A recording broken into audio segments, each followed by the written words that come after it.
నమస్తే, welcome to ప్రజా ప్రతినిధి న్యూస్. సంగారెడ్డి జిల్లా మొగుడంపల్లి మండల కేంద్రంలో అక్టోబర్ 2వ తేదీ విజయదశమి పండుగను పురస్కరించుకుని డప్పుల చప్పులతో ఊరేగింపుగా గ్రామ శివారులో ఉన్న జామి చెట్టుకు ప్రత్యేక పూజలు నిర్వహించి దర్శించుకోవడం జరిగింది. ఈ విజయదశమి ఉత్సవాల్లో భాగంగా స్థానిక తాజా జడ్పీటీసీ సభ్యులు పి అరుణ విజయమోహన్ రెడ్డి, స్థానిక మాజీ deputy sarpanch B Ramulu and Kamal Reddy, K Kishtaiah, U Rajappa and Sanjeevareddy, U Ravi, A Mallanna, గ్రామంలోని ప్రముఖ స్థానిక ప్రజలు పాల్గొన్నారు. ఈ విజయదశమి పర్వదినాన్ని పురస్కరించుకుని తాజా జడ్పీటీసీ పి అరుణ విజయమోహన్ రెడ్డి మాట్లాడుతూ మండలంలోని స్థానిక ప్రజలు ఆయురారోగ్యాలతో వాడి పశువులతో సుఖ సంతోషాలతో అందరూ సంతోషంగా ఉండాలని భగవంతుని కోరుకున్నారు.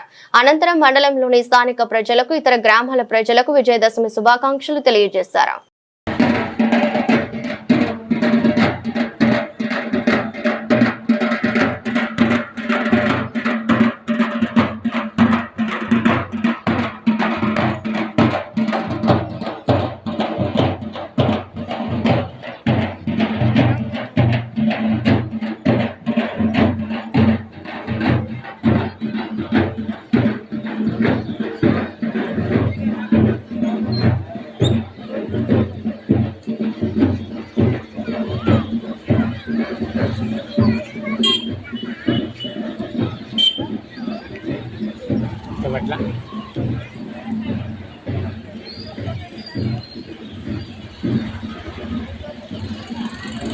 Coba